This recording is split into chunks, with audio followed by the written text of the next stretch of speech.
بچوں کو پانی پینے کے کون سے آداب سکھائے جائیں؟ نمبر 1، پانی پینے سے پہلے بسم اللہ پڑھنی چاہیے۔ حضرت عمر بن ابی سلمہ رضی اللہ تعالیٰ عنہ سے روایت ہے، آپ صلی اللہ علیہ وآلہ وسلم نے مجھے کھانے کے آداب سمجھاتے ہوئے فرمایا، بیٹے پہلے بسم اللہ پڑھو۔ نمبر 2، پانی دائیں ہاتھ سے پینا چاہیے۔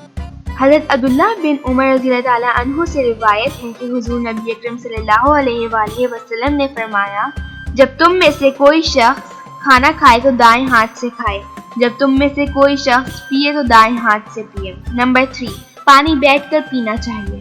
نمبر 4، پانی 3 سانسوں میں پینا چاہیے۔ حضرت انس بن مالک رضی اللہ تعالیٰ عنہ سے روایت ہے، حضور نبی اکرم صلی اللہ علیہ وآلہ وسلم پیتے وقت برتن سے باہر 3 مرتبہ سانس لیا کرتے تھے۔ نمبر 5، پانی میں پھونک نہیں مارنی چاہیے۔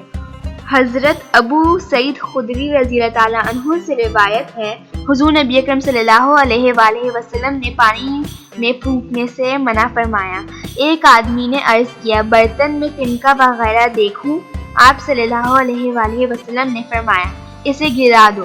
نمبر 6، پانی پینے کے دوران پانی میں سانس نہیں لینا چاہیے بلکہ برتن کو دور کر کے سانس لینا چاہیے۔